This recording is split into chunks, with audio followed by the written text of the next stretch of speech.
Bwana Yesu asifiwe sana. Amen. Kitabu cha Kutoka sura ya 20 mstari wa kwanza hadi wa 17, tutasoma mistari miwili tu kwa sababu tunachambua amri moja leo. Bwana asifiwe sana. Amen.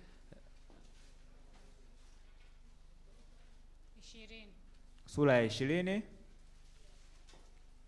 tunachambua mistari michache ambayo ni sura ile ya amri moja tu, na uzuri wa Biblia hii ina language zote mbili ambazo tunazitumiaga sana. Amen. Amen. Sasa tunaanza na sura ya 20 mstari wa kwanza, si ndio? Tutasoma mstari wa pili na watatu, si ndio? Amen. Tusome kwa nguvu wote. 1 2 4 twende. Mimi ni Bwana Mungu wako niliyekutoa katika nchi ya Misri, katika nyumba ya utumwa. Usiwe na miungu mingine ila mimi. Naomba turudie tena kwa haraka, twende. Mimi ni Bwana Mungu wako niliyekutoa katika nchi ya Misri, katika nyumba ya utumwa. Usiwe na miungu mingine ila mimi. Haya, fungua Kumbukumbu la Torati 5:6.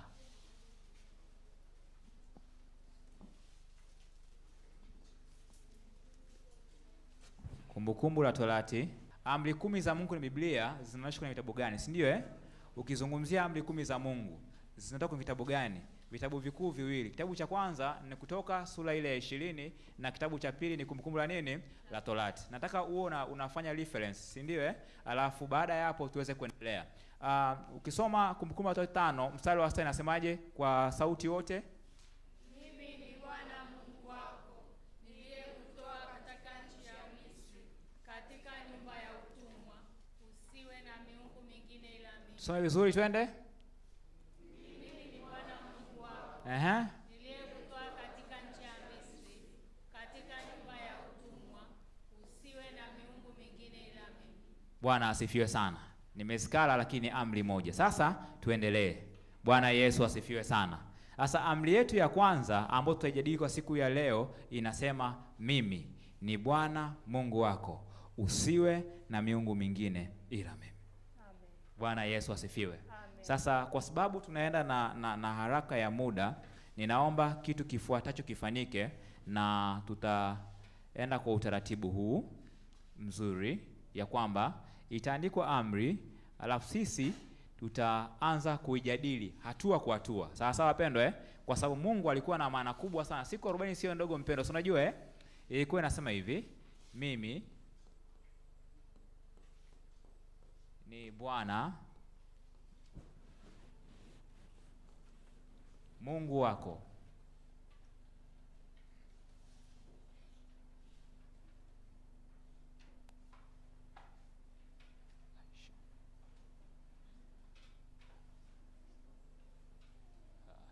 Imeshinja, okay? Haina shida.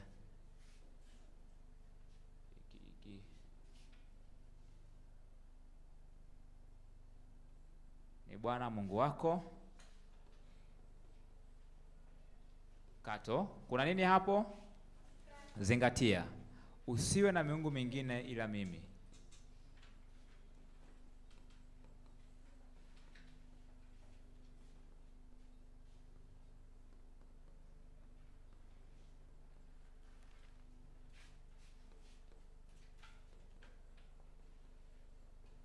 Bwana Yesu asifiwe sana. Amri hii imepewa kipaumbele kuwa ni amri ya kwanza ama amri muhimu. Amen. Amri hii ina sehemu kuu ngapi? Mbili. Sehemu kuu mbili. Sehemu ya kwanza inasema mimi ni Bwana Mungu wako, ina mkato. Bwana Yesu asifiwe sana. Sehemu ya kwanza inasemaje? Mimi ni Bwana Mungu. Na sehemu ya pili inasema usiwe na miungu mingine ila mimi. Na jiandaa kwa ajili ya kueleza zaidi. Nani anisema maana ya neno Bwana? Ukisikia ina maana gani? Maana gani? Neno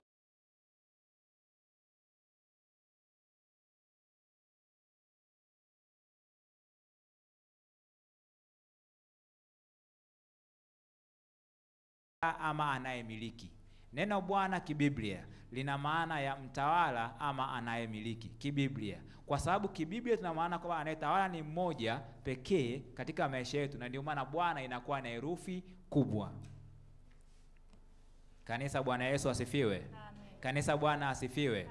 Wanaomfurahia Yesu unaweza kupunga mkono na mnaibu punga niwaone mlio hai katika jina la Yesu. Yesu awabariki sana. Kibiblia neno Bwana lina maana ya mtawala ama anayemiliki. Lakini pia neno la pili ni Mungu. Nini?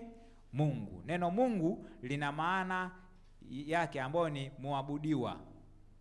Mungu maana yake ni muabudiwa. Tafsiri ya neno Mungu ni muabudiwa.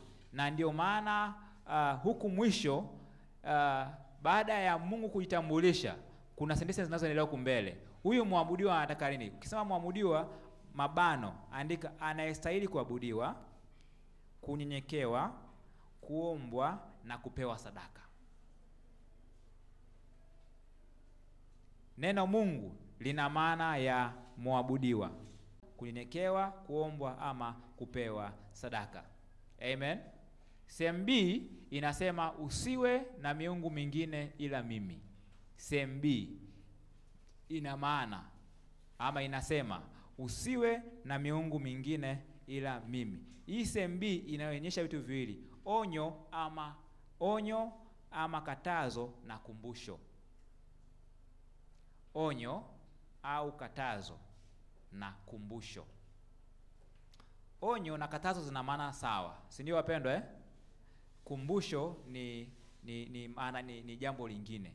Kwa hiyo hii sehemu ya pili, usiwe na miungu mingine, ni onyo, alafu ila mimi unakumbushwa, na ndio maana kuna neno kumbusho hapo mbele. Amen. Kwa hiyo sehemu ya pili ya amri ya kwanza ina maana ya kuwa ama inaonyesha onyo au katazo na kumbusho. Amen. Ukiitaja tu mimi ni Bwana Mungu wako, usiwe na Mungu mwingine, ndani yake kuna nini? Onyo au katazo na kumbusho. Ikiwa ina maana hivi, usiwe na miungu mingine, akiwa na maana hii, kisitokee ama kisiwepo kitu kingine utakachokiabudu. Moja. Kuna ile sehemu ya onyo na katazo ni kwamba isitokee ama kisitokee kitu kingine kwenye maisha yako utakachokiabudu. Sawa sawa utakachokiabudu. 2. Kisitokee ama kisiwepo kitu kingine utakachokinyenyekea kwa nafasi ya kimungu.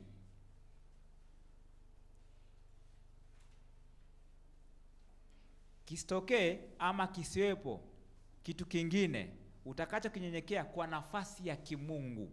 Hiyo ni onyo na katazo. Hiyo ni sehemu B, kipengele cha kwanza. Kanisa, Bwana Yesu asifiwe sana. Tunaendelea. Lakini pia 3, isitokee ama kisitokee na kisiwepo kitu kingine utakachokiomba kwa nafasi ya kimungu. Sawa wapendwa utakachokiomba kwa nafasi ya nini? Ya kimungu. Yaani nafasi ya yale maombi yanayostahili kwenda kwa Mungu. Mungu anahitaji yaende kwake peke yake. Na nimeona ikiwa na sehemu inasema onyo au katazo. Na maana ya 4 inasema ya kuwa kisitokee ama kisiwepo kitu kingine utakachokipa sadaka. Kanisa, Bwana Yesu asifiwe. Kanisa, Bwana Yesu asifiwe. Hiyo ni kipengele cha onyo au katazo. Inaishia hapa, usiwe na miungu mingine. Usiwe na miungu. Bwana Yesu asifiwe sana. Sasa ila mimi imebeba kitu gani? Ila mimi imebeba kitu gani? Kumbusho maana yake ni kwamba anayestahili vyote tulivyoviandika hapo juu ni Mungu peke yake. Ni Mungu peke. Anayestahili kuabudiwa ni Mungu. Anayestahili kupewa sadaka ni Mungu. Anayestahili kuombwa kwa nafasi ya kimungu ni Mungu. Anayestahili kunyenyekewa kwa nafasi ya kimungu ni Mungu. Bwana Yesu asifiwe. Wangapi tuko wote mpaka hapo? Wangapi tuko wote? Tumeelewa kwa kiasi, si ndio wapendwa Tunapata picha kwamba amri ya kwanza sio tu imeeleweshwa kama mimi ni Bwana Mungu wako, usiwe na miungu. Ina maana, ina nini? Kumbe ndani yake kuna maelekezo ambayo yapo na ambayo kama tutayapitia tutakuwa tunakalili. Sasa nini kinatokea kama kipi kinatokea unapoenda kinyume ama unapovunja amri hii ya kwanza? Tumeishaona kwamba kuna sehemu ina maelekezo, ina utambulisho, ina kumbusho, ina onyo. Sawa sawa? Kipi kinatokea pale inapotokea umevunja amri hii ya kwanza? Mfano, unapokuwa umeabudu miungu mingine, umetoa sadaka kwa mfano kwenye mizimu, kupeleka sadaka zako kwa waganga ama matendo mengine yanayofanana na hayo. Sawa sawa? Kipi kinatokea unapovunja amri ya kwanza? Unajua tumekalili maana yake, imetupasa kukupa Mungu na kumpenda tusinini ile maana yake. Si ndio wapendwa Kipi kinatokea? Jambo la kwanza, inapotokea uvunja amri ya kwanza, moja kwa moja unakuwa umemkataa Mungu. Hata kama unasali. Unapokuwa umeenda kinyume na amri ya kwanza, moja kwa moja, uwe umeambiwa ama haujaambiwa, unakuwa umemkataa Mungu. Maana yake sasa, unapokuwa umetoa sadaka kwa waganga, umeabudu miungu mingine, unanyenyekea miungu mingine kwa nafasi ya Mungu, unakuwa umemkataa Mungu moja kwa moja. Bwana asifiwe. Tunapata picha Tuna ukubwa wa hii amri ya kwanza, si ndio wapendwa Kwamba kumbe nikichukua sadaka yangu, nikaenda katoa kwenye miungu kule, tunaona watu wanatoa kafara, wanafanyeje? Nimemkataa Mungu moja kwa moja. Kanisa, haleluya. Wangapi wanamfurahia Yesu? Msipate shida, tunaandaa msingi mzuri. Sasa jamani tunawaandaa mkae beta paso. Sio wapendwa Mfanyike baraka. Mama ameombea hapa. Wakaka mwaba wazuri na mama mwa. Sio jamani Kwa tunajiandaa vizuri, si ndio? Jambo la kwanza na ambalo mimi jana limeniumiza sana usiku, nikaingia kwa mpaka saa 10 za usiku niko macho, ni kwamba kumbe tukienda kutoa sadaka kwenye miungu, hata kwa kushirikishwa huko ndani, tunakuwa tumemkataa Mungu. Ukimkataa Mungu maana yake naye amekukataa. Sawa sawa? Sawa sawa wapendwa? Ukijitenga na Mungu, maana yake anafanyaje? Na kusogelea kama umejitenga? Mbarikiwe sana. Jambo la pili, unakuwa umeitoa nafasi anaostahili kupewa yeye katika maisha yako na kuikabidhi miungu mingine. Yaani nafasi anaostahili kukaa Mungu unakuwa umeiondoa kwenye maisha yako. Unaweza kuwa unakuja kiasi kanisani hapa, unatembea na nini, kumbe nafasi ya Mungu haipo tena kwenye maisha yako. Kuna wengine wanaomiliki hiyo nafasi. Kwa hiyo ukitokea mtu anakuambia twende tukatoa sadaka mahali, tukachinje mbuzi, kumbuka tukitokea hivyo unakuwa umemkataa Mungu. Umemkataa nini? Na ndio maana Mungu alifika pale jangwani, alikasirika akasema Musa, nipishe niwaangamize hawa watu. Kwa nini? Kwa sababu walimkataa, walikumbuka maisha ya kuabudu miungu kule Misri. Bwana Yesu asifiwe. Alipoona kwenye Kutoka bado haijakaa vizuri, akaenda kwenye Kumbukumbu la Torati akawaongezea tena, akawakumbushia tena zile amri 10 za Mungu. Kwa unapokuwa umeabudu miungu mingine, nafasi anayokuwa amekaa Mungu, maana kwenye nafsi yako ama kwenye moyo wako ni Mungu huyo. Mungu huyo. Kama yeye ameondoka, huwezi ukabaki ukiwa plain. Si ndio Pepo linaingia na kaa pale. Linakaa kanisa, halo. Wanaomfurahia Yesu, haleluya. Wanaompenda Yesu, haleluya. Jambo la tatu, unakuwa hauko tena chini ya utawala wa kimungu bali miungu. Yaani anayekutawala kuanzia muda huo sio Mungu, hata uende wapi. Sawa sawa? Sawa Ukitoka Tanzania ukaenda Kenya, wewe endelea Tanzania nchini Kenya, lakini utahukumiwa kwa sheria za Kenya kama ukifanya kosa Kenya. Bwana asifiwe sana. Ukifanya kosa, ukishamkataa Mungu, ukaabudu miungu mingine, automatic hauko chini ya utawala wa Mungu. Maisha yako yanakuwa upati na demoni kipawa na nguvu za giza. Wangapi wanafurahia kutawaliwa na miungu? Wangapi wanafurahia kutawaliwa na miungu ndani? Wangapi washaye kusikia watu wanaabudu miungu kwenye familia zao? Mimi sijui zamani ya urini. Bwana asifiwe.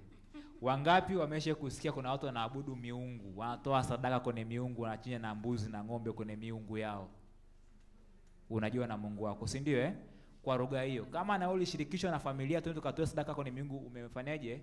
Umeshirikishwa kumkataa nani? Mama Silo. Sijana tuko hapa. Tuko na wachungaji watarajiwa hapa na mainjinia, si ndio Lengo la kuwa na darasa ni kuwa na mainjinia wanaomjua Mungu. Sasa unamkataa nani? Kanisa, halo. Mahali ni pazuri wanapokaa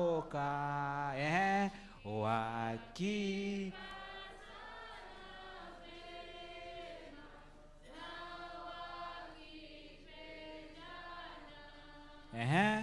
waki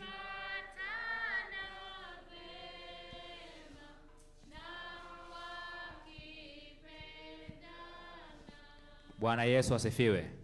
Pointi ya 4 tunaenda na 5 kumalizia, tutakuwa tuna session ya kudiscuss hapa. Pointi ya 4. Unaruhusu nguvu za giza kwenye mabano mapepo. Unaruhusu nguvu za giza kwenye mabano mapepo kuwa na uhusiano wa karibu na maisha yako. Unaruhusu.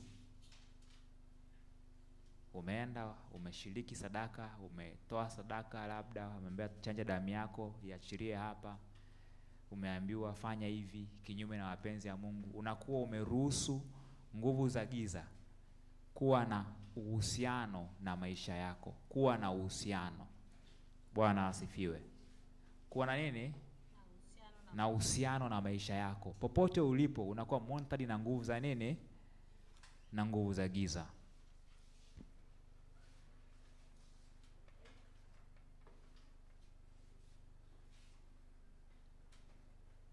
Bwana Yesu asifiwe. Yaani, unajua Mungu ninampenda. Hakutaka waache wale tu kule kwenye milima na mabonde na jangwa akiwalaumu, akawapa utaratibu. Hakutaka waache njiani. Si ndio wapendwa? Na sisi na tamani asituache wapi? Njiani. Yaani asitupite. Nimeweka wimbo kwa makusudi sana. Tuendelee kutafakari tunapoendelea kwenye amri ya kwanza. Jambo la mwisho kwenye hoja yetu ya msingi. Kwa sababu unaongozwa na nguvu iliyo tofauti na Mungu ndani mwako, kutakuwa na vita kubwa sana unapokutana na mazingira ama nguvu za kimungu. Kwa sababu unaongozwa na nguvu za kimungu zilizo kinyume na nguvu za miungu. Kwa sababu unaongozwa na nguvu za miungu ndani mwako, maana yake utakuwa na vita kubwa sana unapokutana na mazingira ya kimungu.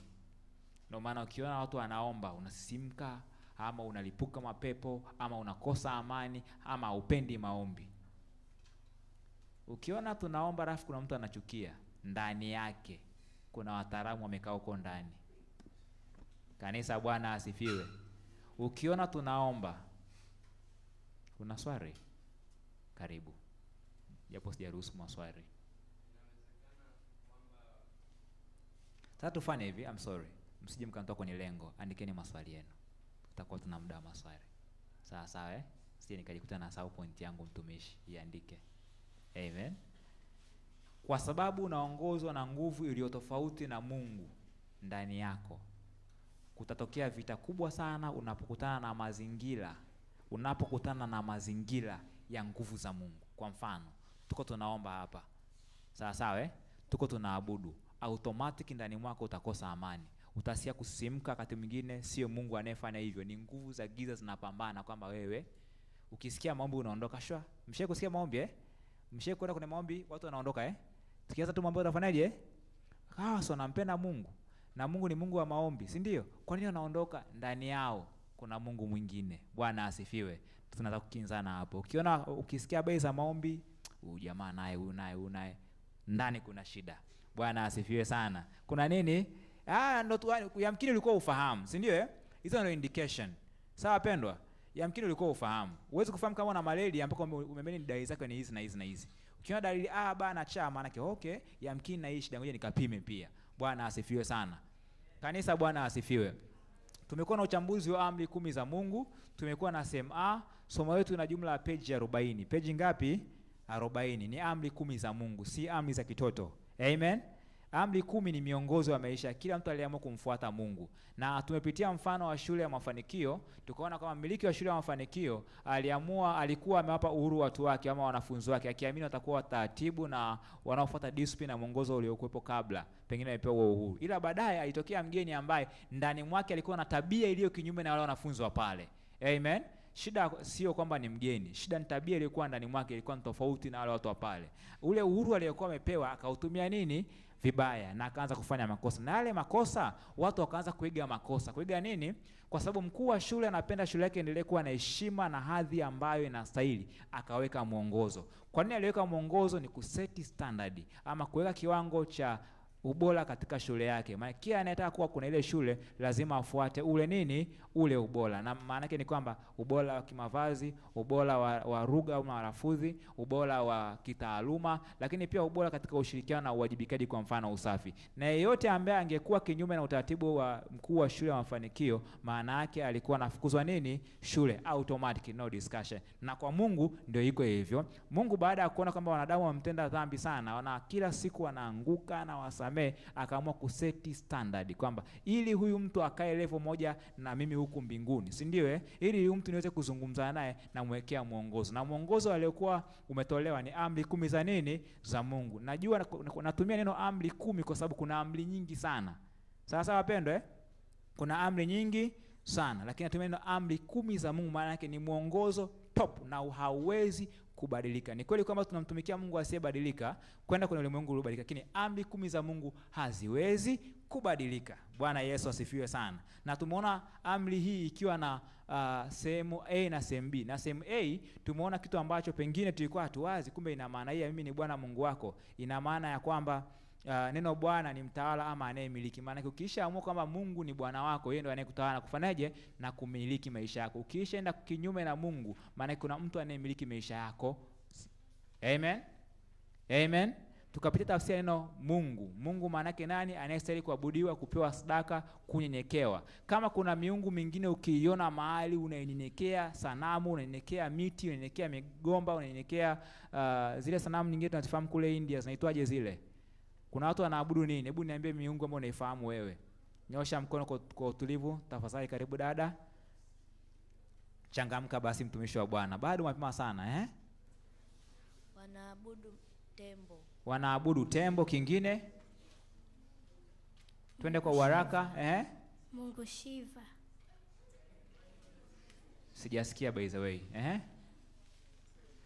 Mungu Shiva. Mungu Shiva. Yamkini haufahamu. Miungu ni mingi sana, kwa hata usipate shida sana. Karibu wengine tumalizie mara moja hapo. Wanaabudu miti. Wanaabudu miti, ndio ni kweli. Karibu sana. Nimemsikia Baraka anyosha mkono kwa duniani. Karibu sana. Kaka pale unaitwa nani? Nyosha, sema nini? Wanaabudu Ashera. Sawa, tumesoma Biblia. Na mwingine pia? Karibu mtumishi. Wanaabudu sanamu. Bwana Yesu asifiwe sana. Wanaabudu tembo. Wanaabudu tembo, Indian people. Tumeona kuna watu wanaabudu nyoka. Amen. Kuna watu wanaabudu maruti kama miungu. Yaani unatengeneza sanamu, si ndio? Unaipa hadhi ya Mungu. How do you feel? Ungelikuwa ni wewe. Tuchukue tu mfano mmoja. Nikimchukua mama Sio, tunaelewana sana. Mama karibu. Kama tunaelewanaga sana, huwa zinaiva. Kwa hatuwezi kupigana mimi na yeye. Bwana Yesu asifiwe. Maana ningemteua mtumishi wa Mungu mmoja hapa, ningetoka ngumi na bima ya afya sijui iko wapi. Mama, hebu tuchukulie mfano. Wewe ndiye kiongozi wetu hapa ndani na unatoa maelekezo ya kwamba kila mwanafunzi anatakiwa afate maelekezo ambayo unayatoa wewe, si ndio? Alafu ghafla anakuja Madam Lecho pale, anaamua kubadilisha utaratibu ulioweka wewe. How will you feel? Very bad, si ndio? Sasa hebu fikiria kwenye mazingira ya kimungu. Mungu ameeleza. Hebu sasa ubebe nafasi ya Mungu sasa ndio hapa ndani kama mlezi wetu.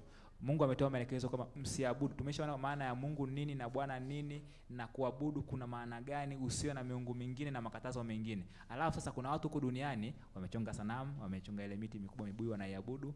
Kuna watu wanachinja kuku, wanatoa kafara. Wewe unajisikiaje? Huyo ni madamu anavyojisikia, hajaenda kwa Mungu bado. Tunakuwa tumemkosea sana Mungu. Tunakosa kumtambua nafasi yake. Ni kama mzazi ambaye watoto wake wamemkataa. Kwa hiyo unakuwa umemkataa Mungu kama mwalimu alivyofundisha, na kwamba kwenda kinyume na hiyo amri ni kuvunja amri kubwa sana katika amri zake 10 alizotupa. Amen. Tumpigie mama makofi. Mbona anavyoongea huko anavyojisikia Yaani anaongea mwenyewe anaogopa. Yaani imagine mtoto uliyemzaa mwenyewe kukatae.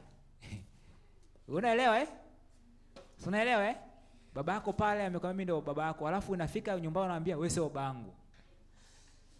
This is happen jinsi unafanyaje? Unavyovunja amri ya nini? Bwana, na hiyo ni amri ya kwanza. Achana na zile amri ya pili mpaka ya 10. Si umenielewa eh? Kwa mkisikia kwamba amri 10 za Mungu zina nguvu na zina maana, 40 days, si ndio eh? Masaa 24 mara 40 ni ngapi? 24 mara 40 inakuwa ni ngapi wataalamu wa hesabu? 24 mara 40. Masaa 100 ngapi? Masaa 900. Jamaa amekaa kule mlimani anazungumza na Mungu, andika ina maana hii, iko hivi, akifanya hivi na hivi na hivi. Alafu ole single day, dakika 5 tu zimeisha. Kwa tunachimbua ndani. Haleluya. Mwambie rafiki yako tuna set standard. Mwambie tuna set standard. Sasa kama mama ametoa tu mfano, yeye angejisikia vibaya kumuona mwanae anamkana kwanza leo sio mama yangu, kwa kuenda kinyume tu na ule mwongozo. Mungu niambie. Na ndio maana alifika tu pale jangwani, Mungu alimwambia Musa, nipishe niwaangamize hawa watu. Hivyo unaelewa eh? Wakati wa kuzingatia ubora, si ndio? Hatuangalii jina. Hatuangalii nini? Hatuangalii nini wapendwa? Mkate hata wewe mkubwa kiasi gani, kama umeexpire, umefanyaje? Hautakiwi tena kwa matumizi. Bwana asifiwe sana. Chochote hata kiwe kizuri kwa namna gani, kikiwa chini ya kiwango hakistahili tena. Kwa hiyo unapoenda kinyume na amri 10 za Mungu, kwa hii tu amri ya kwanza, si ndio? Ile tu eneo la kwanza. Yaani tu kwanza umewaza kwenda kuabudu miungu. Umeenda alafu kaambiwa tunatoa sadaka namna hii, tunainama namna hii, na huyu ndiye Mungu. Mungu nisaidie. My friend, automatic huwa wewe kumwambia kama ni kwenye familia nitaondoka, lakini sio kumkataa Mungu. Kumkataa nani? Umeona matokeo yake hapa? Si ndio wapendwa eh? Umeona eh? Maana yake nikifika mahali kuna maombi, mimi ni adui wa Mungu. Naye anatamani kuwa adui wa Mungu hapa. Naye anafurahia kuwa adui wa Mungu. Yaani wewe Mungu aliumba dunia na vyote vilivyokuwa fu adui naye. Nilisoma ile habari ya Mathayo 1:4. Mathayo 4:1 mpaka ngapi? Hebu tuisome mara moja ile.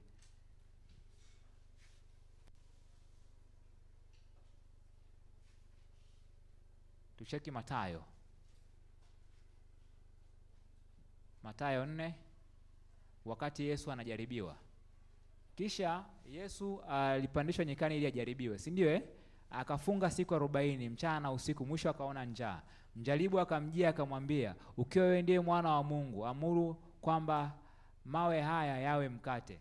Naye akajibu akasema, imeandikwa, mtu hatoishi kwa mkate tu, ila kila neno litokalo katika kinywa cha Mungu. Kisha Ibilisi akamchukua mpaka mji mtakatifu, akamweka juu ya kinara cha hekalu, akamwambia, ukiwa wewe ndio mwana wa Mungu, jitupe chini, kwa maana imeandikwa, atakuagizia malaika zake na mikononi mwao watakuchukua, usije ukajikwaa mguu wako katika jiwe. Yesu akamwambia, tena imeandikwa, usimjaribu Bwana Mungu wako. Usimjaribu. Yaani sio tu kumkataa, kwanza kumjaribu. Bwana asifiwe. Achana ile kama umemkataa baba yako wa mbinguni, kumjaribu tu. Kanisa, haleluya. Yaani achana ile kama nimemkataa kwanza leo sio kwa kuabudu miungu, kumjaribu tu. Mwambie imeandikwa kwanza usimjaribu. Mwambie jirani yako usimjaribu. Mwambie usimjaribu. Akamwambia, nitakupa haya yote ukiangua kunisujudia. Maana yake ukiuza haki ya baba yako wa mbinguni nikapewa mimi. Shetani mjinga wapendwa. Kanisa, Bwana asifiwe. Yaani jamaa anajua huyu ni mwana wa Mungu, tulikuwa naye mbinguni, anakaa mkono wa kuume, tuko naye duniani hapa, alafu ainame nimpatie mali yake. Huyu jamaa alikuwa na akili menda pembeni eh? Na sasa ukiona watu wanaabudu miungu wanamfuata huyu jamaa ambaye hakuwa na akili. Ukiona watu wanamfuata jamaa asiyekuwa na nini? Kwa wanaoabudu miungu, hata kama yavaa suti nzuri kwa kwangu mimi hawana akili. Si maandiko yamesema namna hiyo wapendwa. Kanisa, haleluya. Sasa anza kutafakari lini na wewe uliacha akili zako nzuri za Mungu kwenda kwa mtu asiyekuwa na akili. Si ndio eh? Akamwambia, haya yote nitakupa ukiamua kunisujudia. Kusujudu ndio ile tunasema kwamba usiwe na Mungu mwingine, si ndio eh? Ndipo Yesu akamwambia, nenda zako shetani, kwa maana imeandikwa, msujudie Bwana Mungu wako. Amri ya kwanza. Amri ya nini? Iko kwenye Agano Jipya. Kwenye Agano issue ni maandishi, lakini kwenye Agano Jipya Mathayo 4 inakwambia msujudie Bwana Mungu. Kanisa, Bwana asifiwe sana. Sasa mimi nawaita watumishi wa Mungu ambao mko hapa ndani. Baada ya kujifunza kwa ufupi kuhusu mchanganuo wa amri 10, amri ya kwanza, unajisikiaje ndani mwako? Kitu gani umekiona kwenye maisha yako mpaka sasa? Yaani kitu gani ambacho umekiona, umekitafakari ndani mwako kwamba naona kama kuna kitu akajakaa vizuri. Tushare wote. Wewe umejifunza nini na unajisikiaje? Tuko darasani hapa, tujifunze, tutafanya maombi, na bahati nzuri ni kwamba tunafungua leo darasa letu kwa mwezi huu, na of course somo la wiki 5 hadi 6 tutajifunza zaidi na zaidi. Bwana asifiwe sana. Hebu wewe niambie, wewe umeelewa nini? Namtoa Elia. Elia amekuwa na wito mkubwa kwa kwangu. Dada, hebu niambie, wewe umejifunza nini? Nisaidie kufahamu na jina tafadhali. Kwa jina naitwa Abigail. Yes. Alafu nimejifunza kwa inabidi umwabudu Mungu na usimwabudu mtu mwingine au kitu kingine kama sanamu. Na pia ukimwabudu Mungu inabidi usimwabudu mtu mwingine na usimtolee sadaka wala kumheshimu wala kumwona kama Mungu wako wala kumuomba. Nice try. Ubarikiwe sana mtumishi wa Bwana. Kaka pale, naona kuna wito hapa. Ukisoma kama maelezo imeandikwa hivi, mimi ni Bwana Mungu wako, utaelewa. Ukichambua ndani utakuja kugundua kwamba haijaishia kule Agano la Kale. Hata shetani pia anajua. Anafanyaje? Kwa hiyo anakuchenga ili kukuondoa. Alijua akimuini Yesu, misheni yake imeishia pale. Sasa wapendwa, Shetani alijua akimuini Yesu akaabudu pale, si ndio? Ngoma imeishia pale. Alafu Yesu anakuja ametimia mwenyewe. Bwana asifiwe sana. Kaambia jamaa hujui. Ningelikuwa nimeomba shetani una akili. Ningeandika hata huna akili. Wewe unajua useme imeandika usimsujudie Bwana Mungu. Kwa hata Yesu anajua maandiko. Unajua nini? Sasa weka na Biblia kama hadithi ya kusoma magazeti kila siku. Shetani anajua maandiko, si ndio? Yesu anajua maana sasa hivi imeandikwa. Karibu mtumishi, niambie. Nimejifunza kumwamini Mungu na pia kumtolea sadaka na kumfanyia mambo mema. Asante. Sasa ni summarize hivi. Maana yake ni kwamba jambo la kwanza ambacho tunataka tujifunze zaidi ni kwamba sadaka zetu tunastahili kumtolea Mungu peke yake. Sadaka zetu zote ni kwa ajili ya Mungu. Sadaka zetu zote ni kwa ajili ya nini? Sio miungu. Jambo la pili, anayestahili kupigiwa magoti, kuombwa na kunyenyekewa ni Mungu peke yake. Ni Mungu peke yake. Naomba ufahamu hilo. Shetani wakati wanatembea na Yesu pale alimwambia, nitakupa yote ukianguka na kunisujudia. Ukianguka. Si ndio wapendwa Si unaona watu kuna mara anafika na inama anamuinamia mtu Si ndio Rudi kwenye maandiko sasa. Kwa nini? Na bahati nzuri leo nimechukua tu mistari michache nika tuchambue na nitairudia tena. Kwa sababu next week mama nafikiri wameingia wengine, wamefunga shule, si ndio? Tutachambua vipengele, si ndio Kuna andiko nasema mmenikataa mimi. Kwa sababu mmenikataa mimi, si ndio? Na mimi pia nimefanyaje? Nimewakataa. Ndio ile ukiabudu Mungu mwingine unakuwa umemkataa Mungu mmoja. Sasa nimekukataje sijasema Mungu sikutaki, hata kama hujasema. Action yako tu uliyoifanya imezungumza kitu. Bwana Yesu asifiwe. Tuimbe usinipite Mwokozi, beti la kwanza na la pili, wakati tukijiandaa kwa session nzuri ya maombi. Bwana asifiwe sana. Wimbo huko hapa mbele, wangapi wanaona? Amoni? Tunaona wote? Asante sana. Mama tusaidie sauti tafadhali.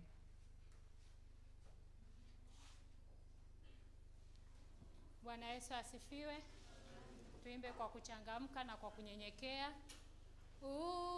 Usinipite Mwokozi, Bwana unisikie,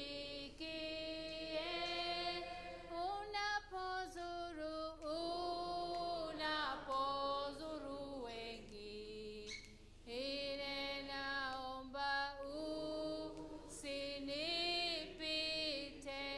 ita Yesu, Bwana Yesu, naomba uni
Bwana Yesu asifiwe.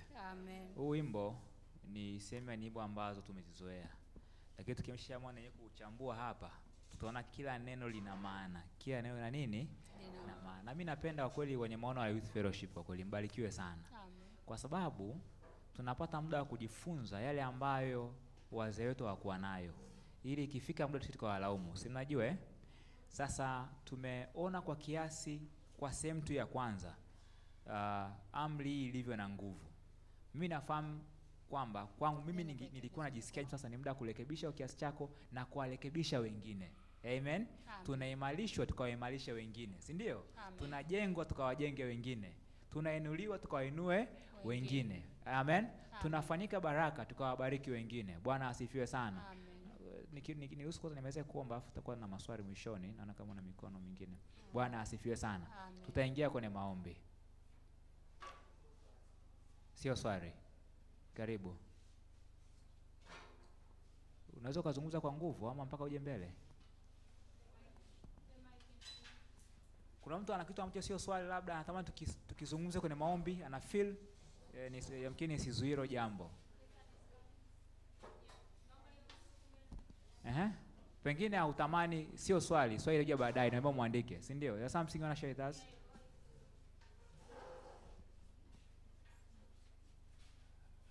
Sorry.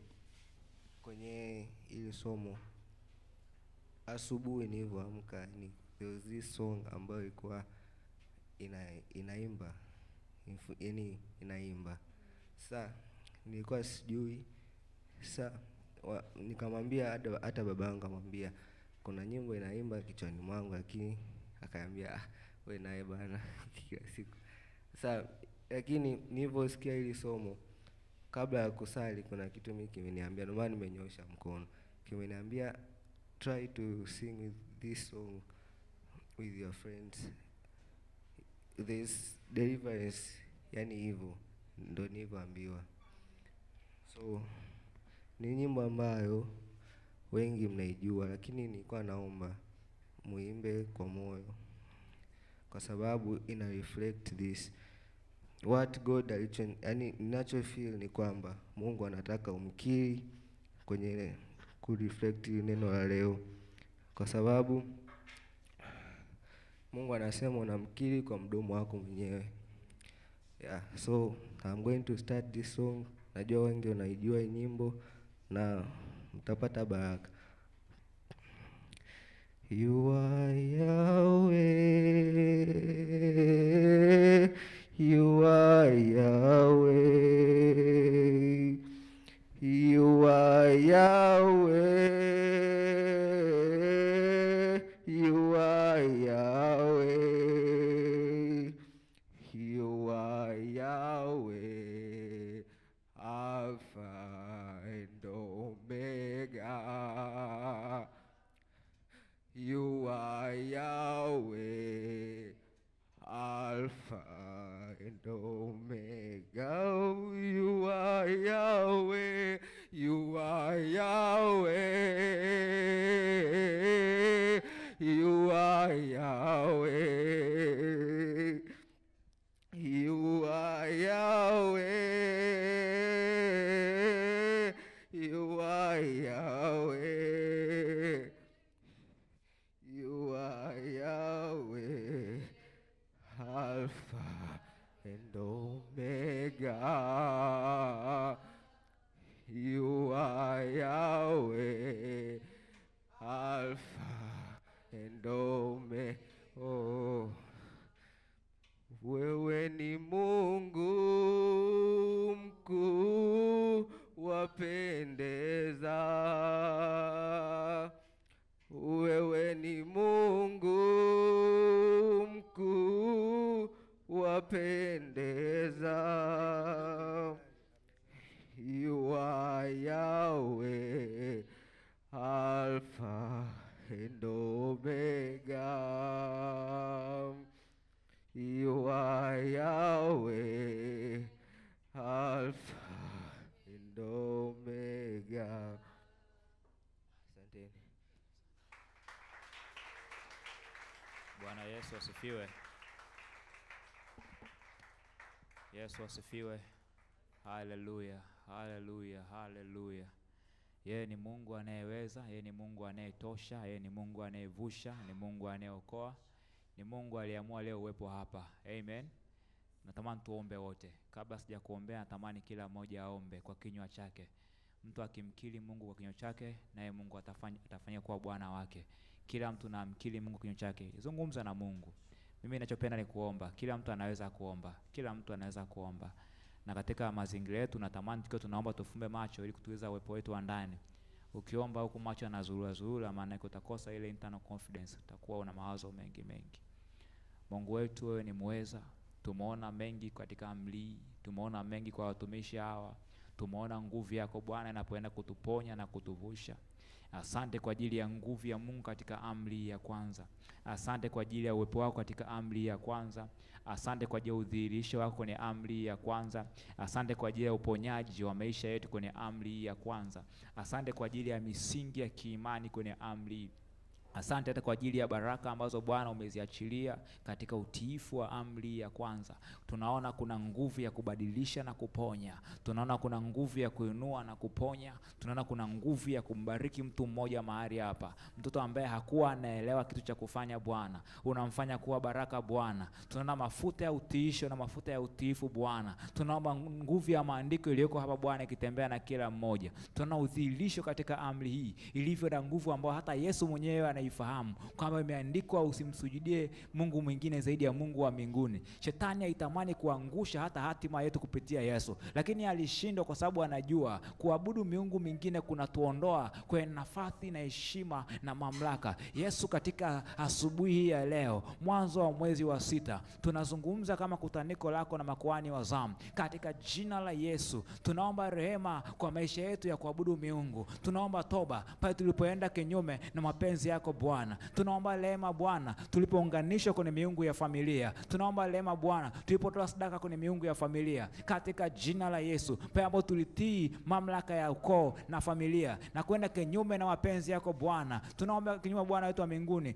maeneo yote ambayo miungu ilisimama kwa haki ama kwa dhuluma kwenye maisha yetu. Tunaomba toba Bwana wetu wa mbinguni. Tunaenda kinyume na kila sadaka za ukoo. Tunaenda kinyume na kila mikataba ya ukoo. Laana zote na ifungo Bwana wa mbinguni. Jina lako likapate kupita kutuondoa kwenye kila kifungo ambacho Bwana kimeandaliwa kwa ajili yetu. Tukae huru katika jina Yesu. Hatukuwa na maana ya kukataa Bwana. Hatukuwa na maana ya kwenda kinyume na mapenzi yako. Hatukuwa na maana Bwana ya kusema hatukuhitaji. Hatukuwa na maana kuanzisha vita na wewe kwa sababu ya kuabudu miungu mingine. Mungu, hiyo haikuwa maana yetu. Tuko mbele yako tukisema asante kwa ajili ya ufunuo wa amri ya kwanza. Tunaenda kuiona nguvu yako. Mfundishe kila mmoja aliyeko hapa Bwana. Mjaze nguvu ya uweza wa Roho Mtakatifu wako. Asende kinyume na mapenzi yako. Mpe nguvu ya kushinda uovu. Mpe nguvu ya kukataa uovu.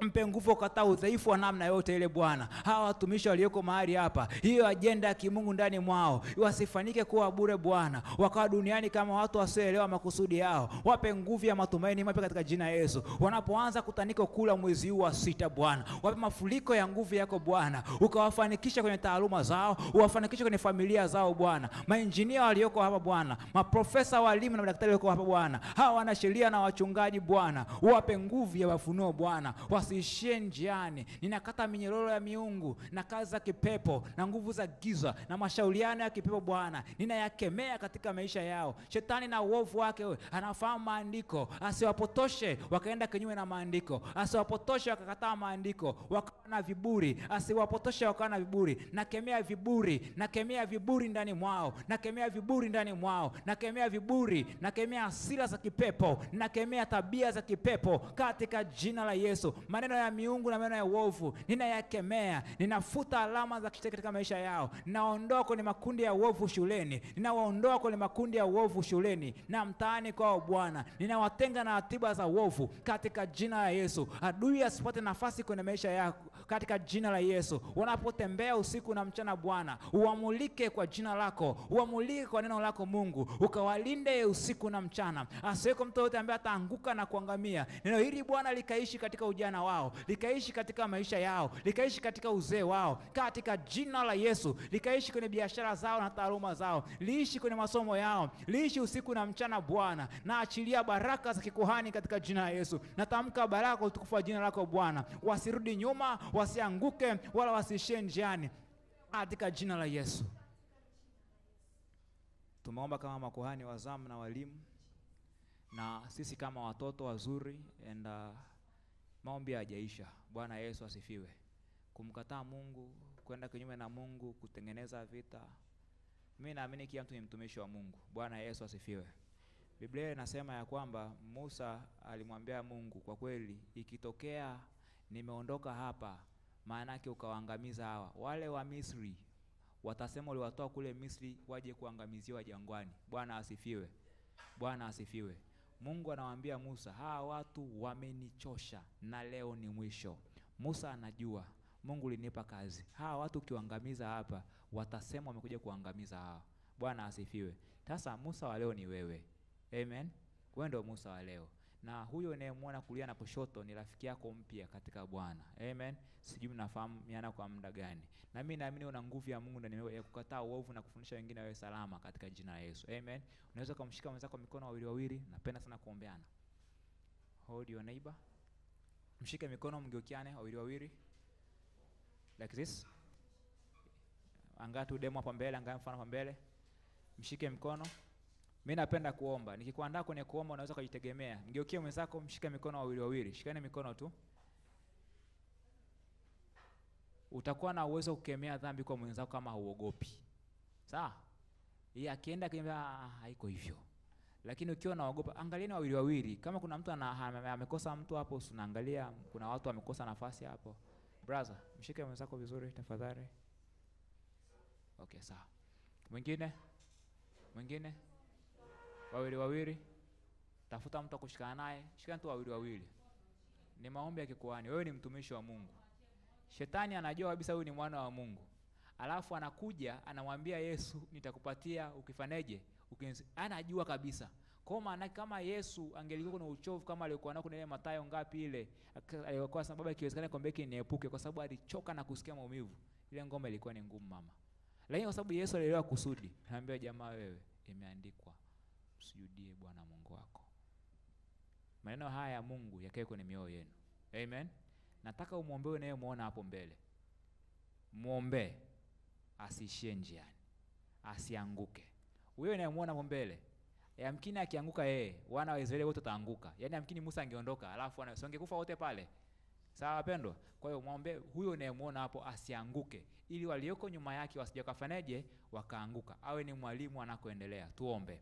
Yesu wetu wa mbinguni, Baba wa uzima, asante kwa ajili ya kiu ya kitumishi na kikuhani ambao umeachilia kwa watumishi hawa katika darasa hili la Youth Fellowship siku ya leo. Bwana, ulipoachilia nguvu na wingu la maombi na baraka ya uzima na baraka ya utisho ya kuishi tena, tunakushukuru kwa ajili ya maono na nguvu haya Bwana. Mimi naona watumishi waliojaa humu ndani wenye upako, wenye manukato, wenye nguvu, wenye heshima na baraka Bwana, ambao Mungu umewatamia saa zote katika jina la Yesu. Siku hii ya leo Bwana, ninawaombea hao, asiweko mtu awaye yote kati yao ambaye atayumba kiimani, atayumba kwenye fikra, atayumba kimaamuzi, ambaye ataanguka katika jina la Yesu. Ninawaombea hawa Yesu, uwajaze nguvu, uweza na nguvu zako Bwana zikawamilikiwe katika maisha. Wewe endelea kuomba, endelea kuomba. Tamka, omba, achilia, omba kwa sauti, zungumza, endelea kuomba, endelea kuomba. Omba kwa nguvu, uwe na ujasiri. Endelea kuomba, tamka, fungua kinywa chako uende kumwambia Mungu. Muombe unayemuona asije akaishia njiani. Yeye ndiye Musa wa karne hii, yeye ndiye Musa wa zamu hii. Akasome kwenye zamu yake, wala asije akachoka, watu wakapata nafasi ya kuangamia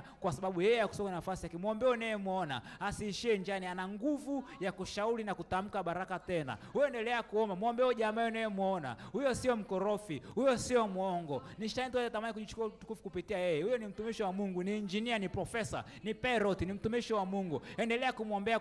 Mungu, tamka, fungua mdomo wako utamke. Hata Musa alisema hawezi kuongea. Hata Musa alisema kwamba hawezi kuongea na kinywa kiso, lakini baadaye aliweza kwenda kutetea, kufanya negotiation na Farao. Wana wa Israeli kuondoka pale. Wewe endelea kuzungumza mbele za Bwana. Asiweko mtu awaye yote ambaye ataishia njiani katika jina la Yesu. Nakemea tabia za uharibifu, nakemea roho za uharibifu, hali ya uoga, nguvu za kupatiliza roho za urithi, ninazikemea kwa damu ya Yesu. Uwatie nguvu hawa, uwajaze katika jina la Yesu. Asiweko mtu awaye yote ambaye ataishia njiani. Uwatie nguvu Bwana, adui akapate kuwakimbia, uovu wakimbie, uongo wakimbie, kiburi kiwakimbie, umbea wakimbie katika jina la Yesu, katika jina la Yesu. Hali yote ya kipepo ambayo iko kinyume na mapenzi yako Bwana, ambayo inawafuata usiku na mchana, inawafuata shuleni, inawafuata nyumbani, inawafuata kwenye usafiri, ninaikemea kwa damu ya Yesu. Hiyo roho ya mauti kwa namna yote kwenye taaluma zao, ninaikemea kwa damu ya Yesu, ninaikemea kwa damu ya Yesu, ninaikemea kwa damu ya Yesu.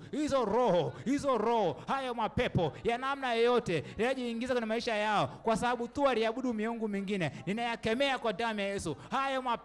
Hayo mapepo yaliyoingia kwenye njia zao, kwenye mikono yao, kwenye miguu yao, kwenye vinywa vyao, kwenye vichwa vyao, ninayakemea, toka kwa jina la Yesu. Waambatishe kwa utukufu wako Bwana, nguvu ya uweza wako Bwana, na ukuu wako Bwana, na baraka zako Bwana ziwe juu yao, zitembee nao kwa damu ya Yesu. Mungu, hapa hakuna apooza, hapa hakuna hasara, hapa hakuna anayerudi nyuma, kwa damu ya Yesu. Hiyo nguvu na uweza na manukato vikae juu yao, viongoze, viwatie nguvu. Jeshi hili ni jeshi la ushindi, jeshi hili ni jeshi la baraka, jeshi hili ni jeshi la heshima, jeshi hili ni jeshi la manukato. Limeheshimishwa na damu ya Yesu, limeheshimishwa na damu ya Yesu. Likatembee kwa nguvu ya uweza, likatembee kwa nguvu ya baraka, wasirudi nyuma Bwana. Damu yako iwazingire usiku na mchana, wanapotembea uzungushe wigo wa moto na nguvu yako Bwana. Katika jina Yesu tunakemea hasara za namna yote ile. Nakemea hasara za kitaaluma, nakemea hasara ya kiafya, nakemea hasara ya malezi katika jina la Yesu. Wawe na nguvu, wawe ni wabarozi wako, wawe ni watumishi wako, wawe ni wawakilishi wako, maana wewe ni mwema. Tunakuheshimu, tunakubariki, tunakupenda katika jina la Yesu. Na kila mwenye pumzi ampigie Bwana Yesu makofi ya shangwe na vigelegele. Tumpigie Bwana Yesu makofi. Tumpigie Bwana Yesu makofi.